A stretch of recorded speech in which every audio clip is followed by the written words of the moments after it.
with this meditation, of course there are different ways of going about it. In particular, if you're interested in pursuing this practice, it's so important to take to mind emptiness again and again, even though you feel you don't understand it. There's so many different levels of understanding, but usually it is recommended by meditators, people who do a lot of meditation, who live in retreat, to bring to mind emptiness at least once every day. So I already presented some of the reasonings before about names and fashion and our sense of something intrinsic in the object, and then just to analyze, can it be found or not? So there are beautiful books. I mean, for instance, Sanghikatra's book, How to Meditate, very beautiful meditations in there about how to use, well, to check the eye, how does it exist. So there you have the classic meditations as they're described in the texts. But you can also, you don't need to always, we should start with those, stick to those to some degree, but also come up with your own variety. And if you can, always to take it back to this possibility of freeing your mind from the self-grasping, seeing that as a possibility, to get a sense of the relief you would feel, and the possibility how once that self-grasping is gone, your mind can expand. It can actually move in different directions, and so the possibility of generating love and compassion for others becomes a reality. So oftentimes, as part of the meditations, you're asked to go through the entire path to actually, well, focus of course on one aspect, but also take into consideration where that takes you to. So you get a more realistic sense that you can actually lead your mind to awakening in a sense of just removing what's extra. Basically in Buddhism, when we talk about Buddha nature, this is again to Geshe Kelsang's example. I really like his example. He says, we say we have Buddha nature. We have already everything we need to become a Buddha. That's what's called Buddha nature. That's like when you go into a restaurant and they say they have shashuka. I don't think, shashuka is usually freshly prepared, isn't it? Yeah, okay, so hummus is different. So he's saying, like, he used the example of tukpa, of Tibetan noodle soup.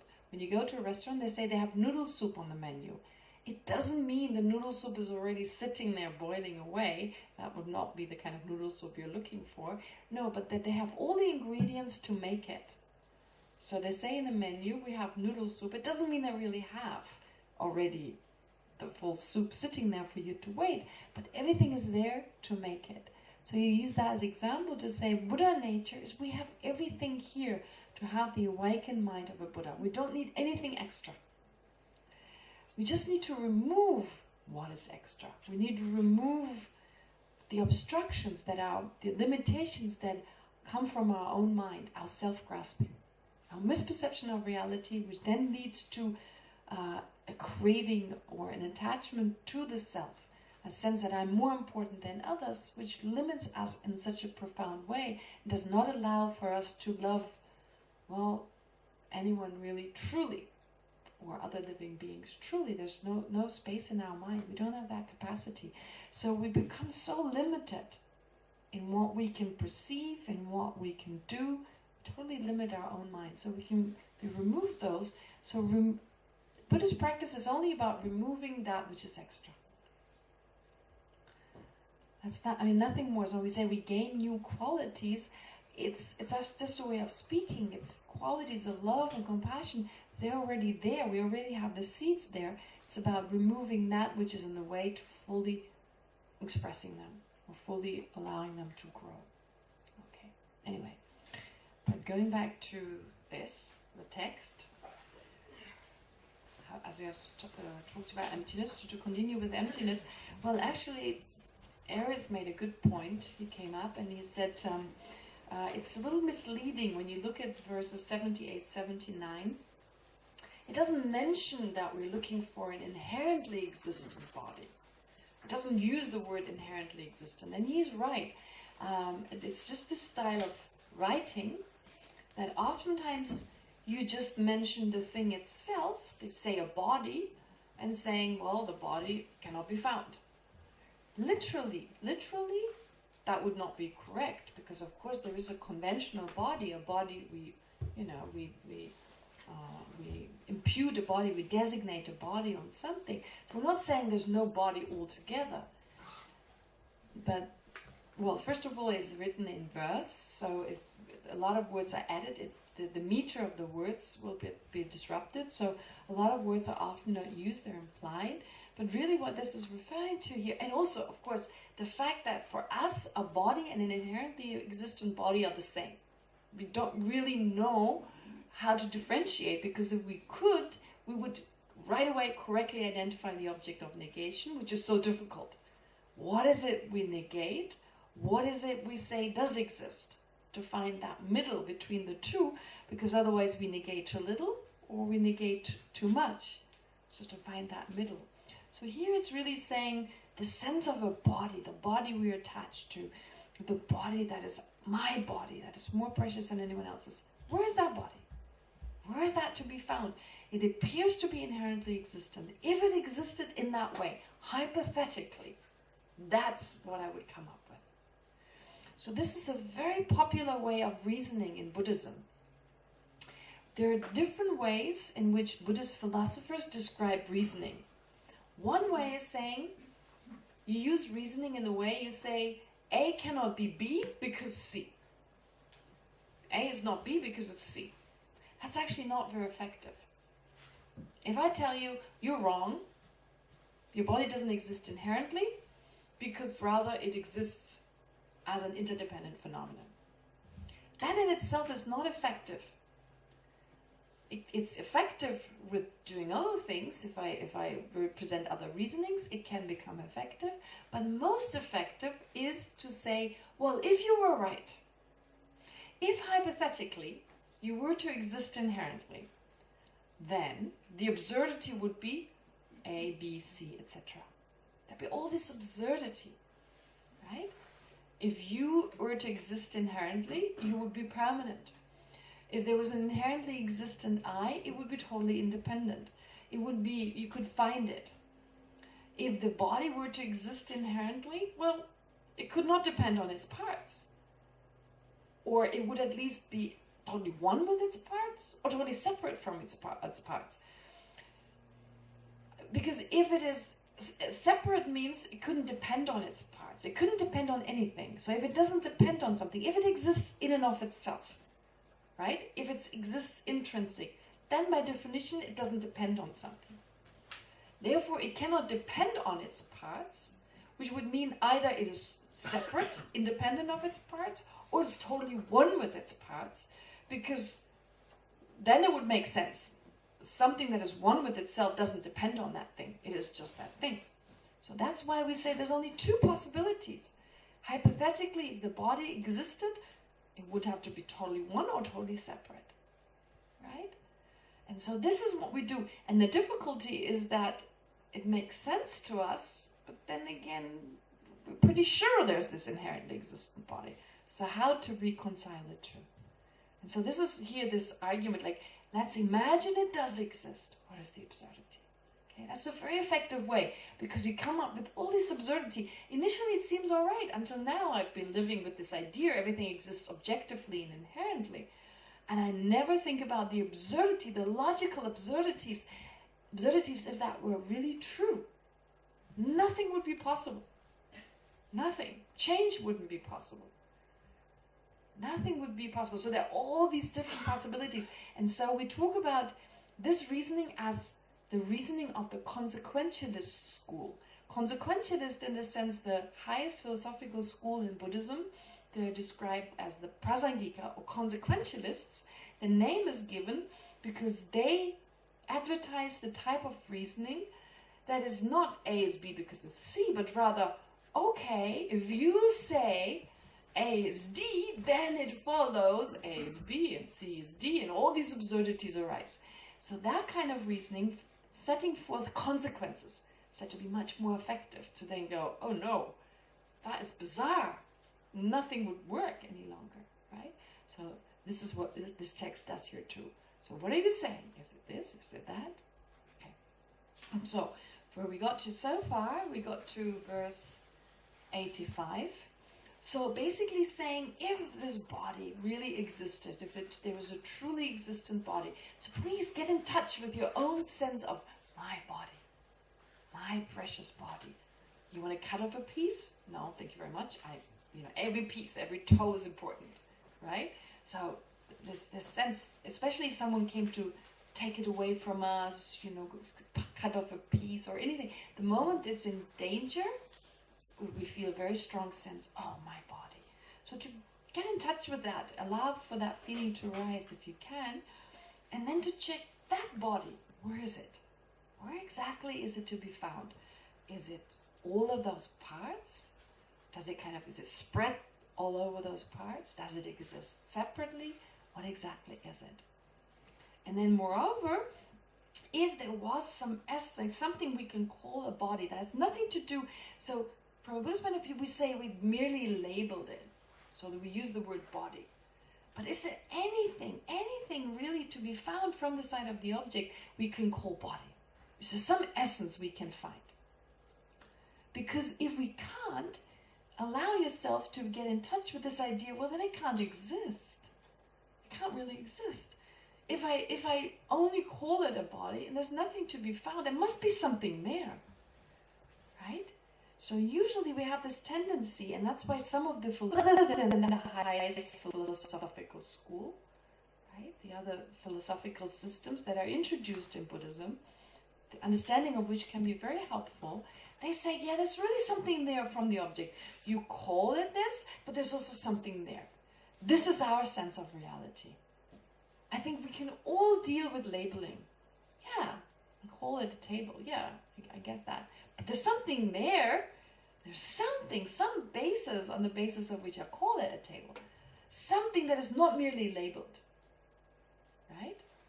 Usually what we say is, well, let's take the car. Car is easier in a sense because we can, well, body also works, but a car is more, you can actually disassemble it much easier than you can do with a body.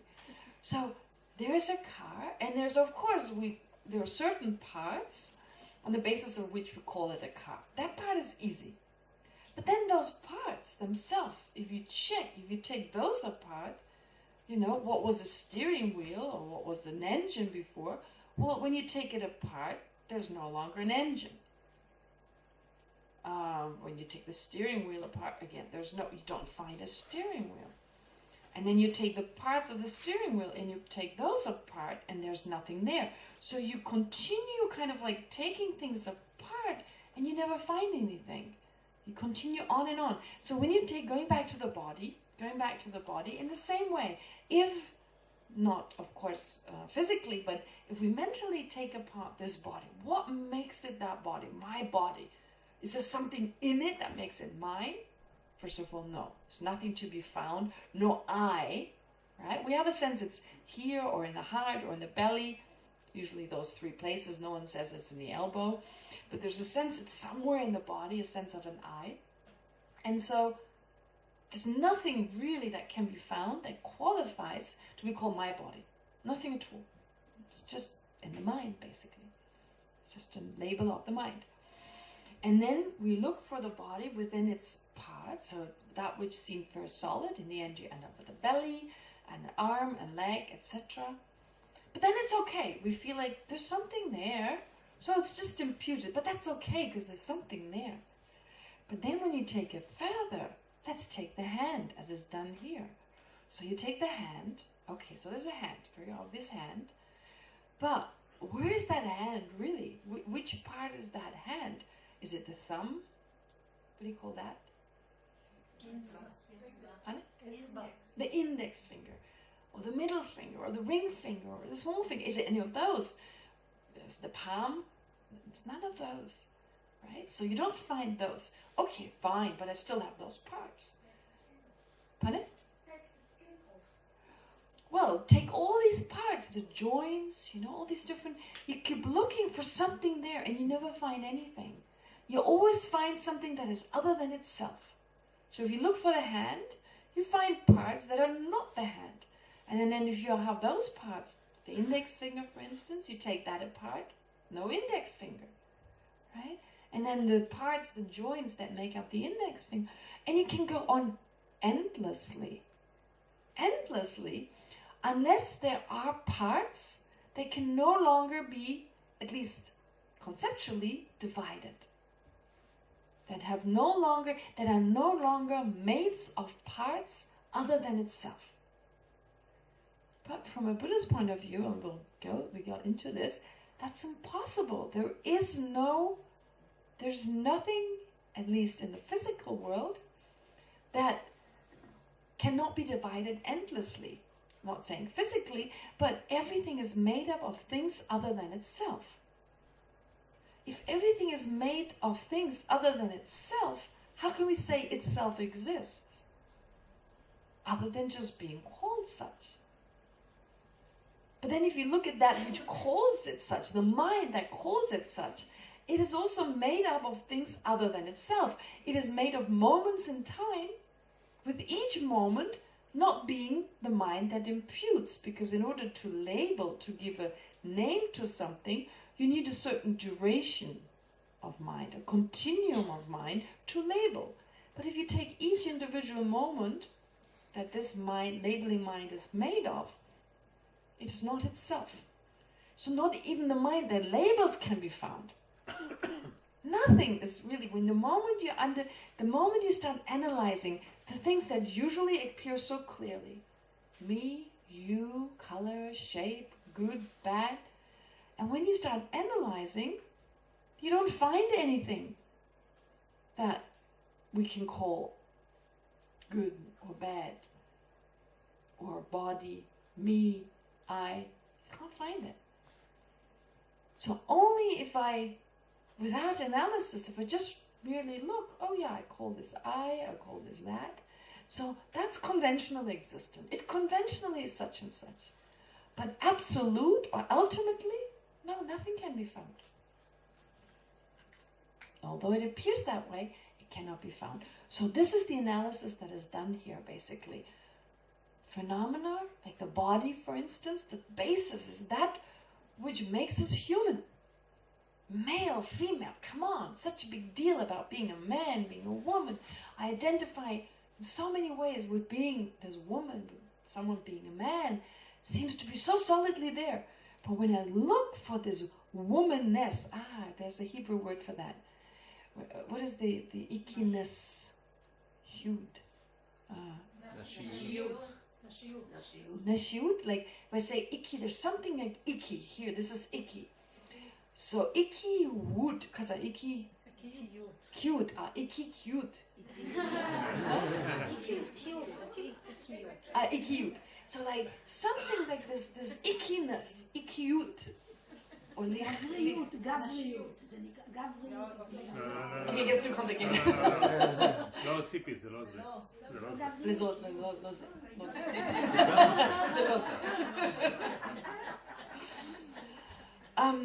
So anyway, it seems to be something within like Leora, for instance, something within that makes Leora, but if we look for it, there's nothing to be found. Right? So this is what Shantideva is doing here.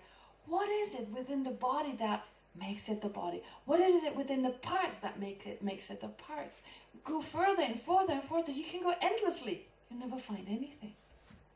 And that is emptiness. Jonathan, can you wait? Yeah. Please just wait a little bit. Vada had a question and Jonathan has one too, so I'll try and address that. Okay. So it goes on to say then, 86, verse 86, that's where we got to last time, right? Yeah. Those parts, so the parts that make up the body, that make up the parts of the body, can be further split into particles. And particles divide according to direction. To direction means, basically it's the idea that a particle occupies space. Every particle occupies some space.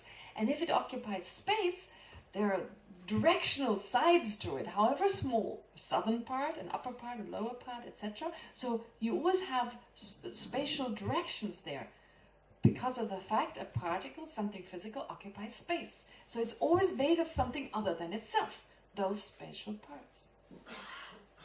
Since the directions, those parts, directions is a funny word actually, it literally says direction, but direction can also mean aspects that are that are located in certain areas, in certain located somewhere in space. So they also lack partless particles. So actually, there are some philosophers in Buddhism that say, that doesn't make sense. I look for Ikki's body. I must find something. In the end, some basis based on which I can label. And they end up saying there's a partless particle. There's something there that is made up of only itself. Am I making sense? It's made up only of itself. Okay? It doesn't have parts that are other than itself. It doesn't have spatial parts, because otherwise you end up finding again something other than itself. So what you should find is only itself. It itself. And that can only be, you can only find that if you have a partless particle. In a sense, in the case of something physical. You need to find some partless particle. Then you say, I found the actual thing, and it's nothing but itself. And so it's not dependent on something other than itself. Right? That's kind of the conclusion, the sense there must be something there. Okay. Since the directions also, so those directional parts, they also lack partless particles. Particles, like space, just like space, have no inherent existence. So just like empty space, that's used as an analogy, as an example usually, to say, things seem so solid, but they're really not much different from just mere space, because there's nothing solid to be found. It's all just made of things that are not itself, and the actual thing can never be found. And that not findability, that's what we call emptiness. That's it. Okay? Well, that's it. Sounds easy, but anyway, so particles. So even the particles that everything physical is made of, so the body in this case is made of, the cells, all the parts of the body, well, they're like space and they have no inherent existence. So the word inherent should be added here. It just says have no existence. But have no existence means have no absolute existence. Okay. And then in 87, form. Form means physicality. I'm told in Hebrew it's a little difficult to translate the word form. Yeah, so I think Gila translates it as physicality. So form really means physicality. Form, therefore, or physicality, therefore, is like a dream. Like a dream, it appears to be solid, but it's not. Like a dream, and a dream elephant appears to be a real elephant, but it's not. So likewise, these phenomena around us, they're like dreams. They appear to be independently existent, as if, almost like shouting at us, I'm a car. Almost, I'm saying almost, because of course they're two, but it's almost like saying, I'm a car, look at me, right? It's like these things, they are in and of themselves, cars and trees, and I'm just witnessing their existence. That's how it feels, right? I'm just walking into this world, and my mind is just a looking glass, seeing exactly what's there. That is such an illusion. That's like a dream, believing a dream object to be real. They don't exist objectively at all. It's my mind. I perceive something because of my mind. Right? But we come to this, the object versus the mind. Venerable Sangye Kajala yesterday asked the question, and this is addressed here. How can we say there's an object and then we perceive it? Isn't there a contradiction with regard to that explanation? And Shantideva addresses it. So, therefore, form is therefore like a dream. Like a dream. It's not a dream, it's like a dream. It's similar to a dream. It appears one way, but it exists in a different way. Who will be attached to it? Who thus investigates? How can we be attached to it? How can we get attached to this, that, and the other? There's nothing to attach to. Once we've investigated and have found, things cannot be found the way we think they exist. The body in this way has no inherent existence, has no existence. There are no inherent existence. What therefore is male and what is female? What's the whole big deal about male and female, right? I mean, I'm not saying there's not a conventional male and female, but boy, there's so much balagan, there's so much, so much messy stuff that arises as a result of us believing something to be truly male and truly female. It's beyond a few parts on the basis of which we label male and female. There's like a whole, I am a woman, and so I have this sense I'm inherently this and intrinsic that, and this is intrinsically a man. It's very interesting. it's very interesting. I got in touch with my inherent sense of someone being a man or a woman when I watched a YouTube video about the first Indian couple. Well, she used to be a man and he used to be a woman. The first Indian couple. I don't know how I ended up with that. YouTube video was like, wow, I want to watch that. So I watched it. And I caught myself thinking, how should I relate to them? Should I think of this guy as a guy or as a girl? I got really confused. I didn't know how to relate to them. So, you know, like my feeling when I'm with a man or with a woman, there is a sense, I know their gender, and right away I relate to them slightly differently. I mean, as a nun, obviously, I feel right away very close to women. Not that I feel distant towards men, but it's not the same as with women, to be honest. So I feel there's a very strong closeness there. But that's again, it's just my sense of there's an intrinsic woman, which is just my exaggerating of what's actually there, right? And so I caught myself thinking, how should I relate to this guy? Like, should I generate that warm feeling that I usually have for women? Or no, because he's a guy. Then he was born as a woman. So, and I was like, and I realized, oh my God, it's just this weird thing. There's something intrinsic. It's a human being. Come on. Right? Why do I feel confused? So the confusion was just, I had an intrinsic sense of a man and of a woman. And I got confused because I didn't know how to relate to them. So it was very good for me to get in touch with my own sense of there's something intrinsic in that person, male or female. Right? Have you ever talked to someone on the phone and you can't figure out whether it's a guy or a man or a woman, and you go, I want to know, I need to know how to relate to them. Right? Because it's like, it's so silly actually. Why is it important? But again, it's that sense, because I have a sense of something intrinsic there. Otherwise, I don't know how to act. Right? Okay. So, what therefore is male and what is female? What is the big deal about it? Right? Our exaggeration of the importance of things. Okay. So, I'll put it here. Close placement of mindfulness of feelings. On feelings. All right. Let's start a little bit with this. We have still time in the afternoon, but I'll go on a few minutes, and then of course Vada and Jonathan had their questions, and I hope I can answer those quickly. If suffering exists truly, now close placement of mindfulness on feelings. What's the big deal about feelings? Now the body is relatively easy, but now let's look at feelings, because they are very evasive. They're not very concrete. It's not like, oh, there's my blue feeling, right? If it had a color, it'd be easier, but without a color, without a shape, it's much harder to just identify feeling, leave alone analyze, does it exist inherently or not, right?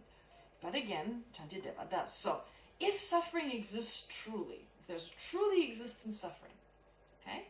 So we talk about suffering in Buddhism, suffering.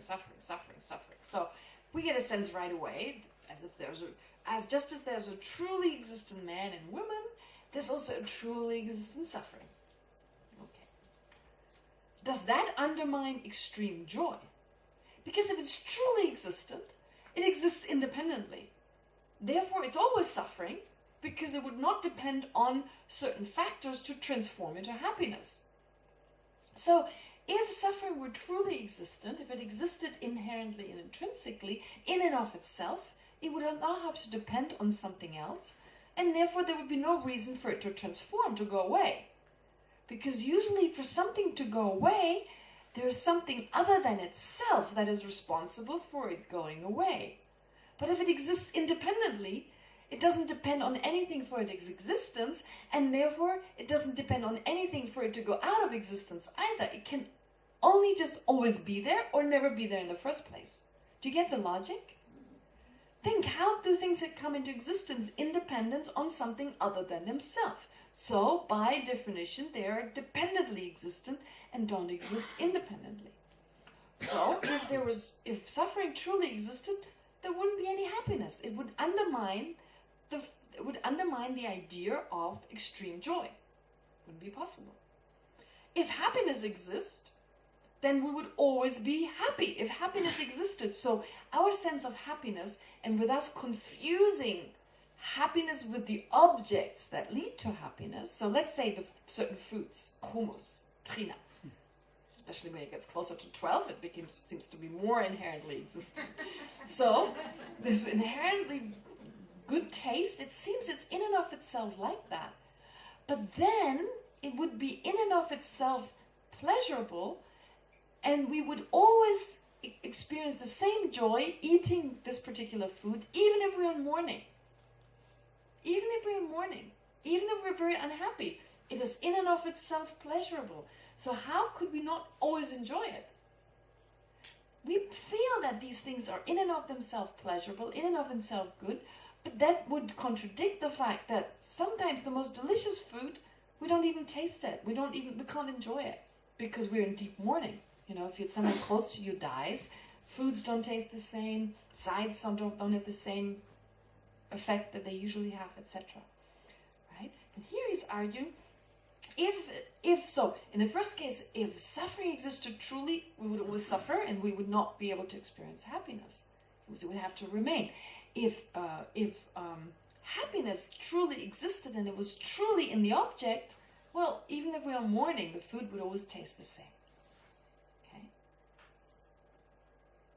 All right. Okay. Maybe I'll leave it there. I only have a little time left. Anyway, I'm very sure we can easily finish this and even do the other one because we only have one more meditation to do on the last aspect. Yeah, and we have two more hours to go. Don't need a break, I guess. And so, okay, so there's Varda's question. Oh, Jonathan? Jonathan, Varda says you should go. It seems that the absurdities that follow from the investigation, actually, they follow from the method. I think the method is flawed. Okay. Because nobody here would look for the essence of the body in the parts of the body, and even in the collection of them. You wouldn't? Where would you look for it? No, it's to me it's obvious that the definition of the body is in its function. The hand is. Where's the function? The function is what it does and what its implications are. Can you? So, for example, we don't have to go as far as the body. We can look at a table and see that it's only defined by what we do with it. If we turn it over, it's not a table anymore. So that's why it's obvious that we're not going to find it in its parts. Well, the problem is this is just intellectually how you look at it, right? But how does it feel? You need to get in touch with your sense of how does it feel it exists? I mean, let's say you're attached to another person. Let's say you're attached to, you know, your spouse, your partner. Okay. In that case, is it like, oh, this person is just a function of their body, right? Like when you interact with them, like what we're attached to, is it just a function of this body? You know, pees and poos and, you know, digests and stuff. Sorry. I mean, that's really what the body does, right? Takes in oxygen, takes in food, pees, poos, etc. And other things, also useful things other than that. But the point is like, what you're attached to is not that function, right? There's something's there. There's this beautiful body. There's this beauty. For instance, if it's handsome or beautiful, that beautiful body. And it's not like, to me, there seems to be an actual body. It's not that I'm thinking, oh, it's just a function, right? If it was just a function, why would you be attached to your own car? Let's say it's really beautiful and, you know, why does it need to be unscratched? Because of the ways that it affects me. If I know a good person and an evil person, so I would admit that they're not essentially good or evil, but it's their behaviors that over time coalesce into something I would call an evil person. But does it seem the evilness comes from the side of the person? Or is there a sense, oh, I'm just calling it that? I'm happy to admit that it's not an essence, it's not a qualitative difference. But over time, if somebody behaves that way, that's what you would say about him, because that's how he affects the environment.